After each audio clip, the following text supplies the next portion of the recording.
जो पहला विषय मैं आपसे जानना चाहूंगी कि अभी आप त्रिपुरा में आए हैं, त्रिपुरा का माहौल अभी कुछ थोड़ा अलग है, नॉर्मल सा नहीं है, क्योंकि कुछ दिन बाद हमारे यहाँ पे इलेक्शन है 16 फरवरी को। तो अभी ये जो इलेक्शन का माहौल जो चल रहा है, तो इसमें आप त्रिपुरा में बीजेपी का स्ट्रेटेजी क्या है, आपको क्या लगता है, कैसे जीतेंगे ये इलेक्शन बीजेपी? बीजेपी सबसे खास बात कि राष्ट्रीय भावना की राजनीति करती है, राष्ट्रवाद की राजनीति करती है और नेशनल इंटीग्रेशन की राजनीति करती है। सरदार वल्लभ भाई पटेल ने जिस तरीके से एक physical unification of the countries जो देश का किया, उसके बाद से लगभग 70 सालों तक जी। जो इमोशनल कनेक्ट, जो साइकोलॉजिकल कनेक्ट और सोशियोलॉजिकल कनेक्ट हमारा नहीं हुआ। North eastern part of the country has always been detached to the main stream of India. It is because of the wrong policy of the Congress party. लेकिन भारतीय जनता party ने जिस तरीके से उत्तर पूर्व भारत को मुख्य धारा में लाने का काम किया है, आज उसी का उदाहरण है कि प्रतिमा भौमिक, त्रिपुरा की बेटी, आज केंद्रीय मंत्रिमंडल में नेतृत्व कर रही हैं, जो पिछड़े समाज से हैं। आज यहां के पूर्व मुख्यमंत्री विप्लव देव जी हैं, जो हरियाणा प्रदेश के प्रभारी हैं। तो भारतीय जनता पार्टी संगठन के स्तर पर, सरकार के स्तर पर जिस तरीके से उत्तर पूर्व के प्रतिभाओं को, एक उनके नेतृत्व को उभारने का काम कर रही है, एक सेंटर स्टेज में लाने का काम कर रही है, ये अपने आप में बहुत खास है। ये सिर्फ त्रिपुरा की बात नहीं जी। 8 प्रदेश जो हमारे हैं उत्तर पूर्व के, सभी आज भारत की मुख्य धारा में आदरणीय नरेंद्र मोदी जी प्रधानमंत्री जी की बदौलत, उनके जो विजन है कि आगे आने वाला 25 साल का भारत कैसा होगा, उसमें उत्तर पूर्व की बहुत बड़ी भूमिका होगी। उत्तर पूर्व भी भारत का नेतृत्व कर सकता है, यह क्षमता नरेंद्र मोदी जी आज खड़ा कर रहे हैं। जी, हम आपसे और एक विषय जो जानना चाहेंगे कि त्रिपुरा के अलावा नॉर्थ ईस्ट में आपने जो कहा कि भाजपा की सरकार आने के बाद ही नॉर्थ ईस्ट को एक नया रूप मिला है, लोग पहचानने लगे हैं नॉर्थ ईस्ट को, मूल धारा में नॉर्थ ईस्ट आने लगे हैं। तो अभी त्रिपुरा के अलावा और भी 2 राज्य नॉर्थ ईस्ट के, मेघालय और नागालैंड, उन टोटल 3 राज्य में इलेक्शन होने वाले हैं। अभी अगर हम बात करें बीजेपी की, तो वो लोग कैसे इस इलेक्शन में, बाकी 2 राज्य जो है वहां पे स्ट्रेटेजी क्या होगी बीजेपी की इलेक्शन के लिए? देखिए, भारतीय जनता पार्टी चाहती है कि उत्तर पूर्व के सभी राज्य विकास करें और राष्ट्र की मुख्य धारा में अन्य राज्य जो प्रगतिशील राज्य हैं उनके मुकाबले वो खड़े हों। त्रिपुरा में जहां कहीं भी घूमने का मौका मिला, लोगों से व्यक्तिगत तौर पर बात हुई, सिर्फ पार्टी कार्यकर्ताओं की ही नहीं, सभी में भारतीय जनता पार्टी को लेकर के एक बड़ी उम्मीद है। आगे का 10 साल 20 साल वो भारतीय जनता पार्टी के साथ देखना चाहते हैं जी। जो यहां की सरकारें रही हैं, वो इसने त्रिपुरा को एक घेटो बना दिया है, एक कूप बंदूक, एक अंधा कुएं में आदमी चला जाए तो एक अंधकार दिखाई देता है, ऊपर जितना आसमान दिखे उतनी ही दुनिया नजर आती है। लेकिन भारतीय जनता पार्टी ने पूरा विस्तार दिया है और आज त्रिपुरा विकास के नए मार्ग पर अग्रसर है। यही नहीं, मेघालय हो, मणिपुर हो, असम तो एक नए स्वतंत्रता का एहसास कर रहा है, जो हमारे हेमंत विश्व शर्मा जी वहां के मुख्यमंत्री हैं, उनके नेतृत्व में। आप मणिपुर देखें, एक जिस तरीके से मणिपुर, नागालैंड, मेघालय, वहां अब देश की बात हो रही और देश के साथ चलने की बात हो रही। वो दिन चले गए जब 90s में 80s में हमने चूंकि साइकोलॉजिकल, सोशियोलॉजिकल और इमोशनल कनेक्ट नहीं किया नॉर्थ ईस्ट का। तो मुझे वो भी दिन याद है जब 90s और 80s में नॉर्थ ईस्ट के लोगों को एलियन की तरह देखा जाता था। उनको संबोधन में कुछ अलग संबोधन करते थे, गलत संबोधन उनके बारे में करते थे, थोड़ी बहुत हेट फीलिंग भी हुआ करती थी। लेकिन आज नॉर्थ ईस्ट भी हमारा है, हमारे भाई है, दोनों तरफ एक म्यूचुअल अंडरस्टैंडिंग बिल्डिंग हो रही है। और नॉर्थ ईस्ट के जो पोटेंशियल है, जो यहाँ के इंटेलेक्चुअल्स हैं, साइंटिस्ट हैं, और यहां से भी प्रतिभाएं देश का नेतृत्व कर रही है। आज नॉर्थ ईस्ट से आईएएस ऑफिसर्स हैं, कई राज्यों में वो पदस्थापित हैं। जब मुलाकात होती है तो वो देश की बात करते हैं।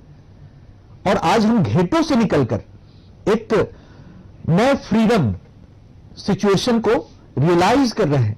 और वो दिन दूर नहीं, ये अभी वक्त की बात है, लेकिन पिछले 20-25 सालों में जिस तरीके से वामपंथी दलों ने यहां पर और कांग्रेस ने जिस तरीके की तुष्टीकरण की राजनीति की, वो बहुत ही दुर्भाग्यपूर्ण है।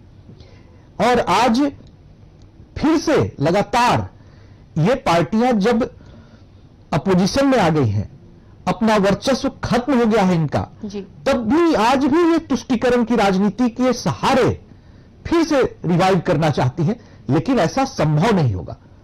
यहाँ पे और एक विषय में जो आपसे जानना चाहूंगी कि आपने जो कहा कि जो पिछले 20 या 25 वर्ष में नॉर्थ ईस्ट का जो था वो अभी अलग हो गए हैं, क्योंकि अभी नए नए सरकार आए हैं। नए सरकार ने मतलब सेंट्रल के जो सरकार है, कोई कोई राज्य में वही सरकार है, तो वो लोग नॉर्थ ईस्ट के डेवलपमेंट के लिए काम कर रहे हैं। तो अभी हम देख रहे हैं कि त्रिपुरा की बात ही करें कि यहाँ पे जो रूलिंग गवर्नमेंट है वो है बीजेपी, लेकिन ऑपोजिशन में था सीपीएम, मेन ऑपोजिशन में।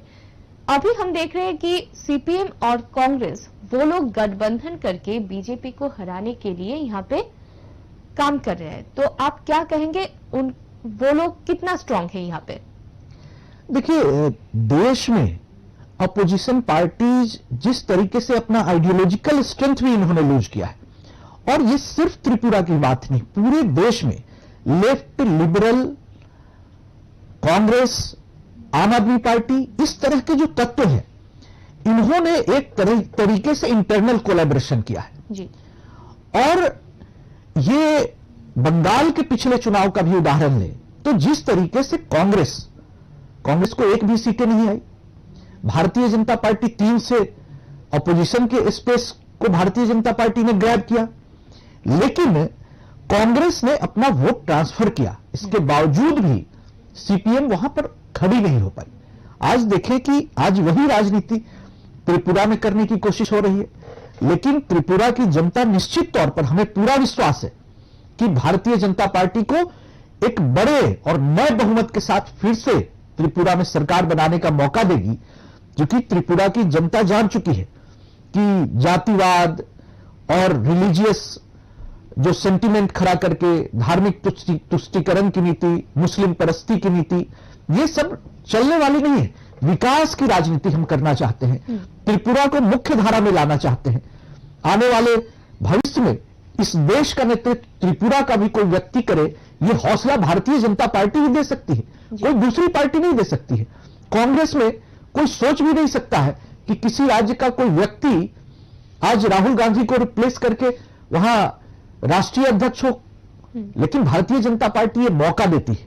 और हम देख रहे हैं जिस तरीके से हमने यहां से नेतृत्व उभरने का और नेतृत्व को उभारने का मौका दिया है, ये नरेंद्र मोदी जी के नेतृत्व में ही संभव हो सका है।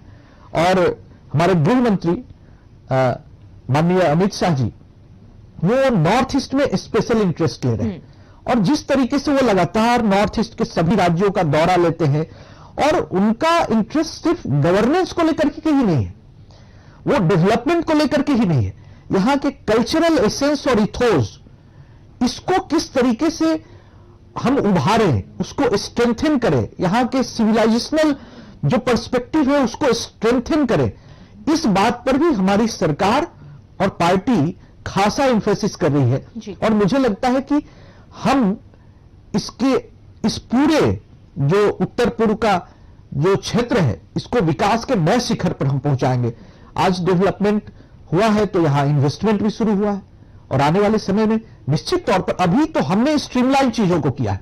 पिछले 5 साल में त्रिपुरा में जो विकास हुए हैं, इसके बावजूद जो 25 साल, 30 साल, 35 साल के जो यहां घेटू सिस्टम था, इसको हमने उसके सूत्र, उसके गांठ को खोलने का काम किया है।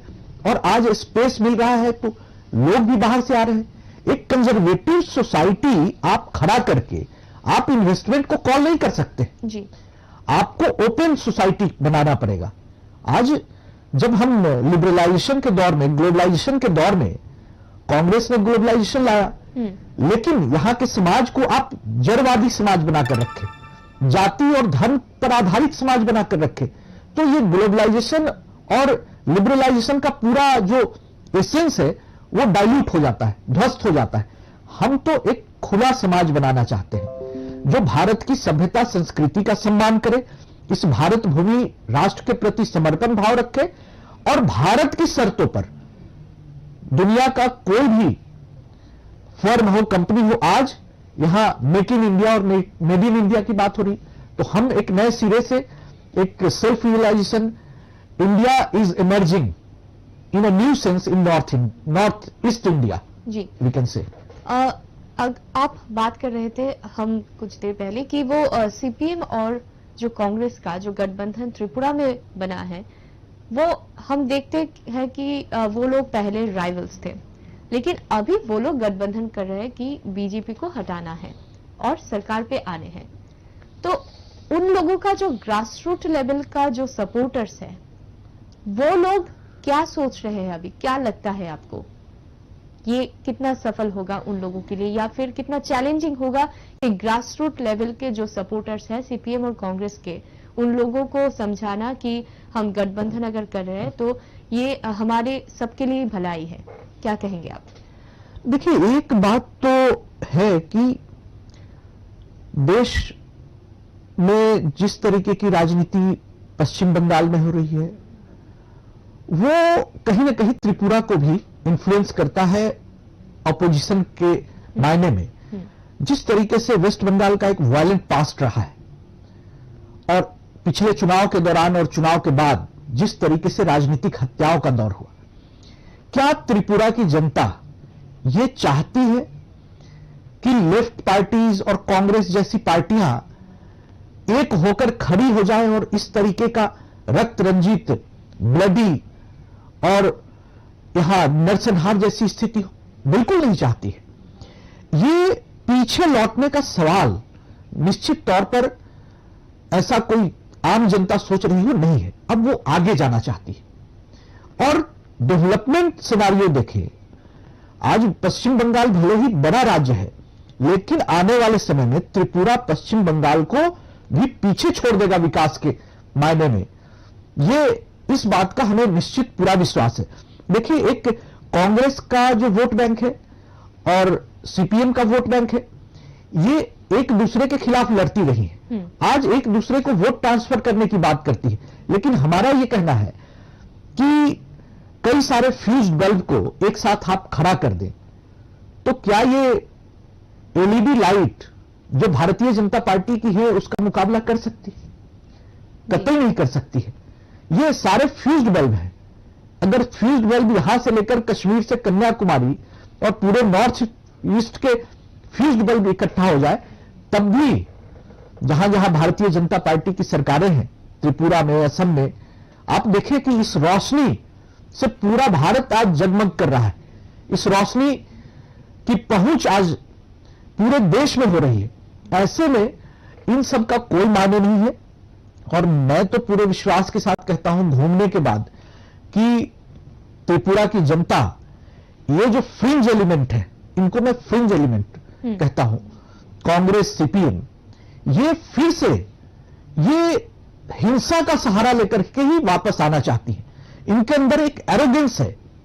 जो त्रिपुरा की आम जनता है, वो उन्हें एक डिसेंट नेतृत्व चाहिए जी। जो हमारे मुख्यमंत्री जी त्रिपुरा के आज उस वैसा नेतृत्व प्रदान कर रहे हैं और उनकी लोकप्रियता है, नरेंद्र मोदी जी की लोकप्रियता है और यहां तो डबल इंजन की सरकार है, तो ये डबल डेकर सरकार अभी लंबा सफर तय करेगी। इस बात को लेकर के त्रिपुरा की जनता बहुत आशान्वित है और मुझे लगता है कि फिर से ज्यादा बड़े बहुमत के साथ, कोई संख्या मैं प्रेडिक्ट नहीं कर सकता हूं, लेकिन पिछली बार से ज्यादा सीटें आएगी। गुजरात में क्या हुआ? गुजरात में हमने देखा कि सभी पार्टियां एक्सपेक्टेशन कर रही थी, कितना प्रोपेगेंडा हुआ, नरेंद्र मोदी जी का चरित्र हनन का प्रयास किया गया। लेकिन इसके बावजूद उनको रावण तक बोला गया।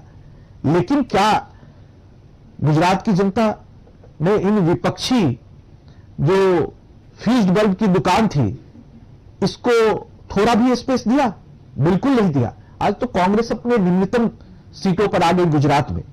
तो ऐसा ही मैंडेट गुजरात को रिपीट यहां त्रिपुरा की जनता करेगी। जी, अगर हम इस इलेक्शन के विषय से थोड़ा सा अलग करके देखें कि आप बीजेपी के ओबीसी मोर्चा का नेशनल जनरल सेक्रेटरी है, तो ऐसा क्या जरूरत थी कि बीजेपी, पहले तो ये ओबीसी मोर्चा या फिर ये कॉन्सेप्ट ही नहीं था, लेकिन हमने देखा कि कुछ साल पहले ये ओबीसी मोर्चा का कॉन्सेप्ट आया और एक मोर्चा बनाया गया, तो इसका क्या जरूरत था कि ये मोर्चा बनाने का?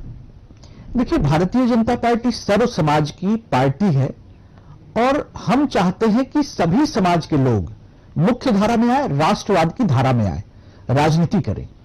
लेकिन पिछले कुछ दिनों से जो 90s का दौर रहा है, पोस्ट मंडल सिनारियो में देखें तो वैसी पार्टियां जो किसी की पारिवारिक पार्टियां हैं, किसी की निजी दुकान है या किसी की पॉकेट की पार्टी, ये पार्टियां जातियों की राजनीति करके देश में, इन्होंने बिहार को ले, उत्तर प्रदेश में समाजवादी पार्टी, बिहार में राष्ट्रीय जनता दल, इन पार्टियों ने एक माहौल को खराब करने का काम किया है।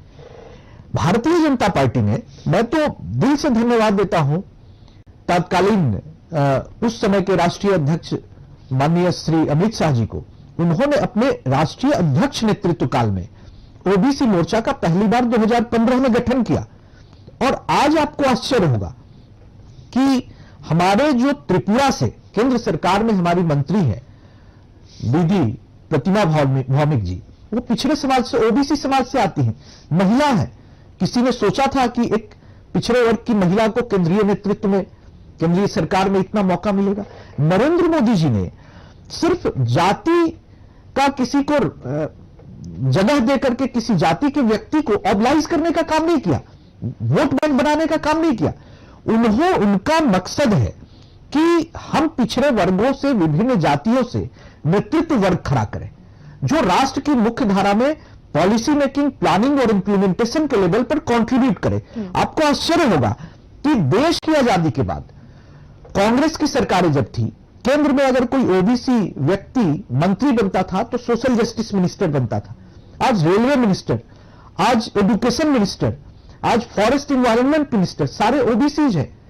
और केंद्रीय मंत्रिमंडल में 27 ओबीसी समाज के मंत्री हैं, 12 एससी समाज के मंत्री हैं, 8 ट्राइबल समाज के मंत्री हैं, 10 महिलाएं मंत्री हैं केंद्र में।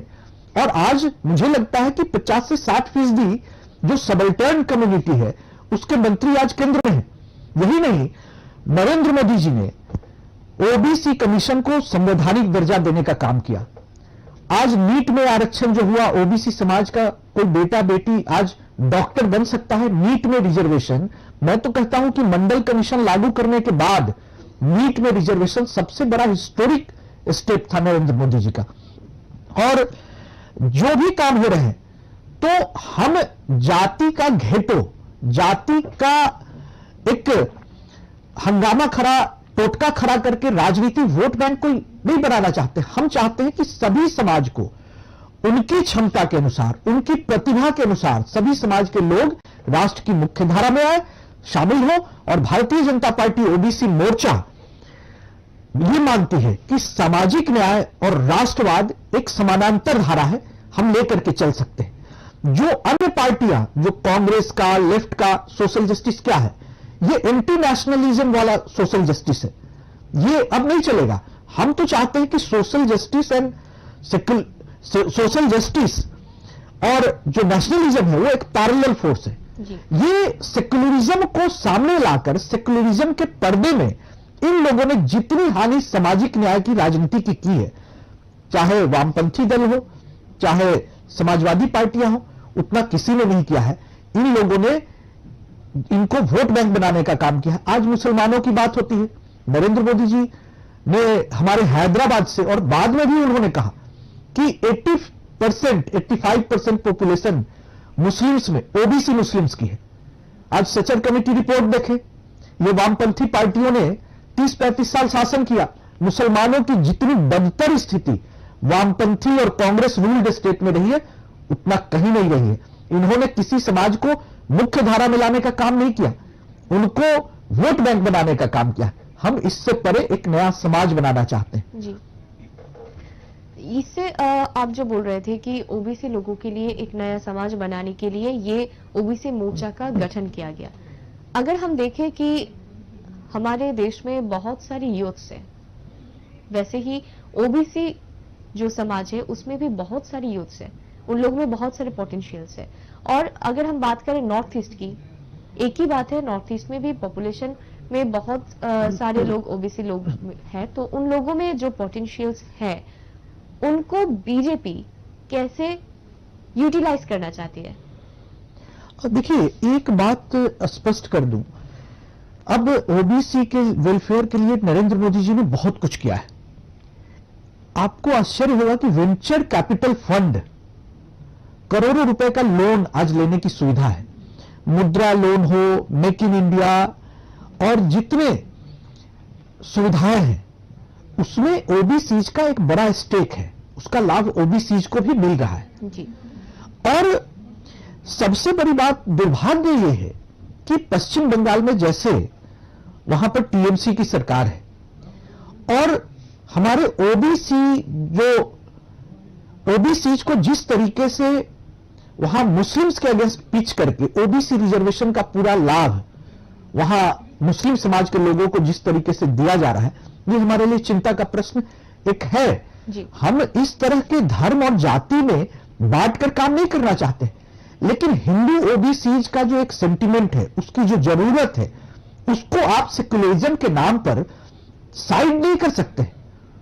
उनके इंटरेस्ट को, उनके अधिकार भाव को, उनके जो डिमांड्स हैं, ग्रीवांसेज हैं, उसको इग्नोर नहीं कर सकते।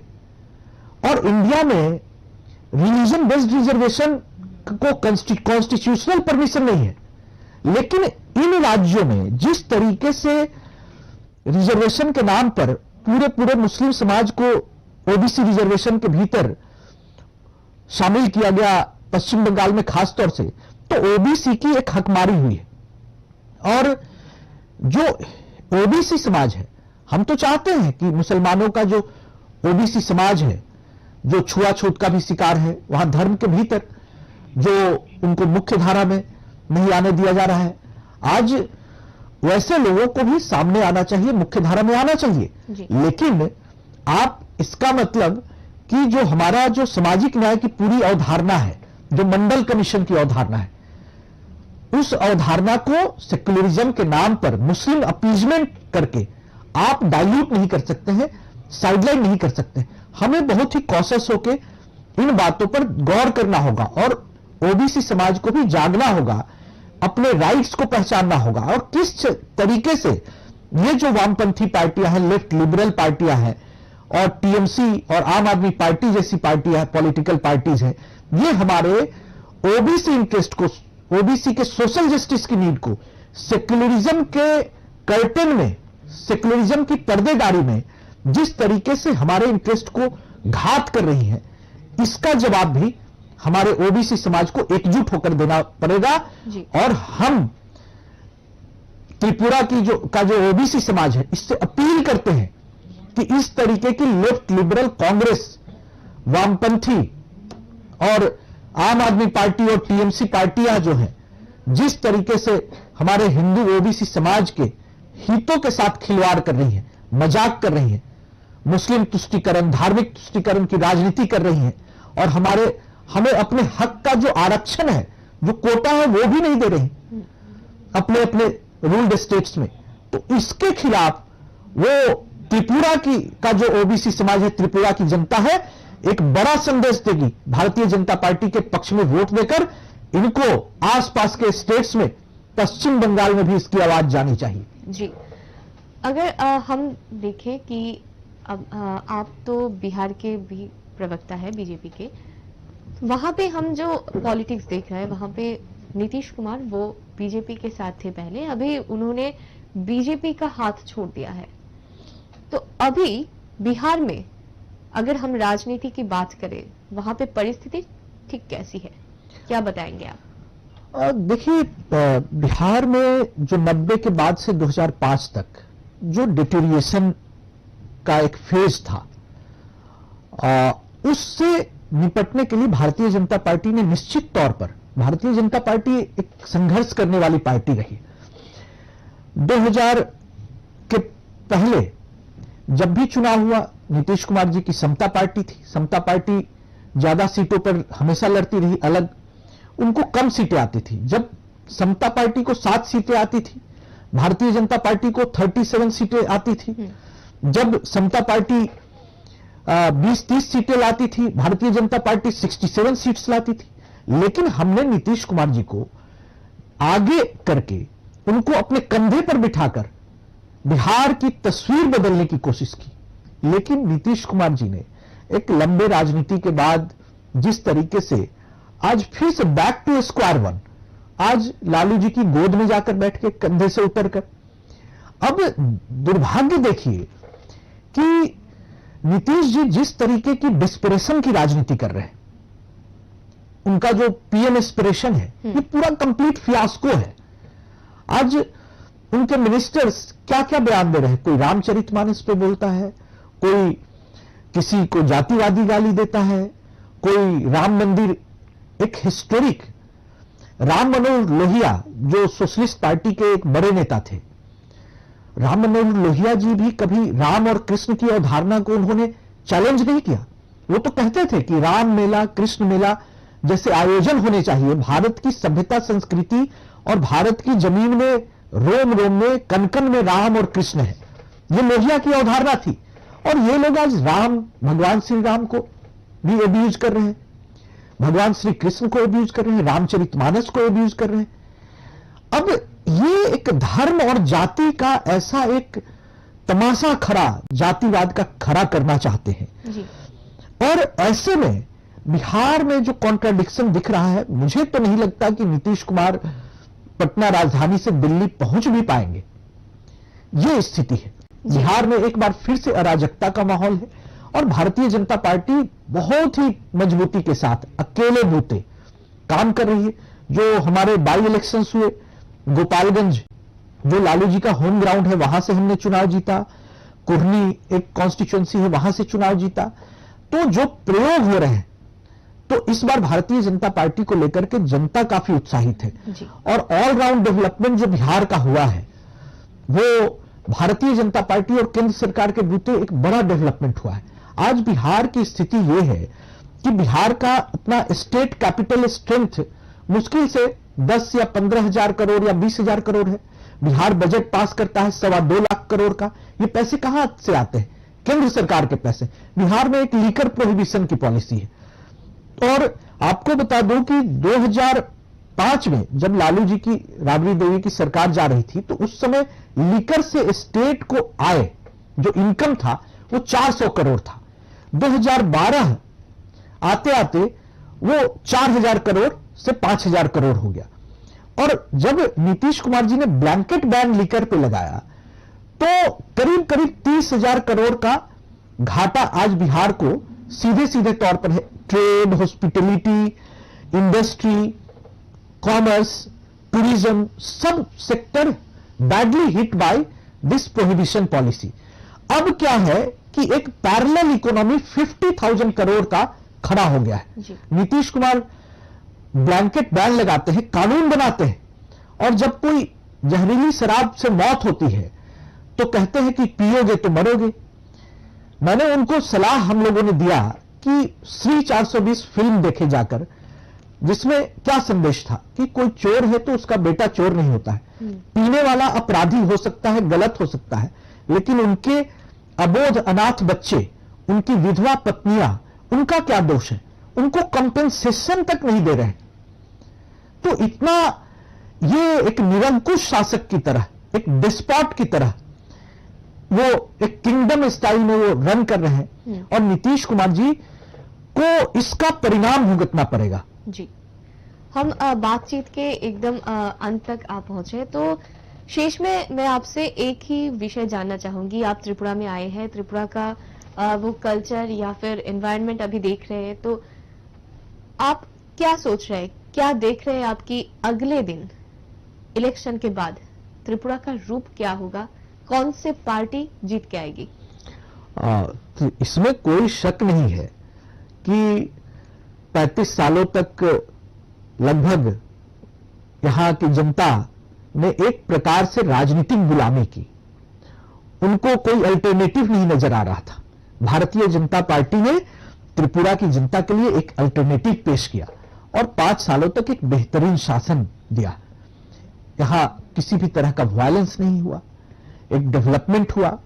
हम जाति और जातिवाद करके कोई हमने राजनीति नहीं की, हमने कोई धार्मिक तुष्टीकरण की राजनीति नहीं की, हमने कोई प्रोपेगेंडा करके राजनीति नहीं की। एक गवर्नेंस मॉडल हमने देने की कोशिश की। जो 35 साल का घेटो सिस्टम था, जो कूप मंडूक राजनीतिक व्यवस्था थी, उसको स्ट्रीमलाइन करके हमने स्ट्रेंथन किया है जी। त्रिपुरा में। और ये जो फाउंडेशन हमने नया एस्टेब्लिश किया है, इस नींव की बुनियाद पर, इस फाउंडेशन स्टोन की बुनियाद पर आने वाले समय में इंडस्ट्री भी आएगी, इन्वेस्टमेंट भी आएगी बड़े पैमाने पर। इससे बड़े स्तर पर यहां के लोगों को यही रोजगार मिल सकेगा। इस तरह की चीजें मुझे त्रिपुरा में भविष्य दिखाई देता है। और अब त्रिपुरा ही क्यों, मणिपुर, नागालैंड, असम, आप कहीं भी जाए तो एक नई खुली हवा का एहसास होता है, एक नया उत्तर पूर्व भारत दिखाई देता है। यह भारत आने वाले समय में भारत का नेतृत्व करेगा और यहां के त्रिपुरा की जनता यहां बेहतर शिक्षा, बेहतर स्वास्थ्य और उद्योग और इन सब चीजों का इनका जो सपना है वो पहली बार इतने बड़े पैमाने पर पूरा होगा। इस बात का हमें एक पूरी तस्वीर दिखाई देती है, एक बेहतर भविष्य दिखाई देता है। और त्रिपुरा की जनता से मैं हाथ जोड़कर यही विनती करता हूं कि भारत आज विश्व गुरु बनने की ओर अग्रसर है, अपना कदम बढ़ा चुका है। ऐसे में त्रिपुरा भी भारत की नई यात्रा में, नई राजनीतिक यात्रा में, विश्व गुरु बनने की यात्रा में एक सारथी बनने का काम त्रिपुरा के लोग करें और नरेंद्र मोदी जी के हाथों को मजबूत करें, यहां के मुख्यमंत्री जी के हाथों को मजबूत करें और त्रिपुरा की जनता एक बार फिर से भारतीय जनता पार्टी को नेतृत्व सौंपेगी और बड़े बहुमत से नेतृत्व सौंपेगी। इस बात का पूरा विश्वास है और एक प्रकार से एक दावा भी। जी, बहुत बहुत धन्यवाद आपको हमारे साथ जुड़ने के लिए और हमारे साथ बातचीत करने के लिए। बहुत बहुत धन्यवाद। आपके चैनल के सभी दर्शकों को, RE channel, rise east channel के दर्शकों को बहुत शुभकामनाएं, बहुत बधाई। और चैनल ने ये मौका दिया अपनी बात रखने का और त्रिपुरा की जनता से संवाद करने का, इसके लिए भी बहुत धन्यवाद, आभार। जी, আর কিছুদিন বাদেই নির্বাচন এবং আমরা যতটা জানি ভারতবর্ষ, শুধুমাত্র ভারতবর্ষ যদি বলি ভুল হবে, ত্রিপুরা রাজ্যেরও একটা বিশেষ অংশ কিন্তু তপশিলি জাতিভুক্ত গোষ্ঠী রয়েছেন। তারা আগামী দিনে এই নির্বাচনে কি ভূমিকা নেবেন তা কিন্তু কথা বলবেন তারাই, অর্থাৎ সর্বোপরি গণদেবতারা। আগামী দিনে ত্রিপুরার ভবিষ্যৎ কি হবে একমাত্র বলবেন গণদেবতারাই। আপাতত এই পর্যন্তই। দেখতে থাকুন কুরুক্ষেত্র 2023।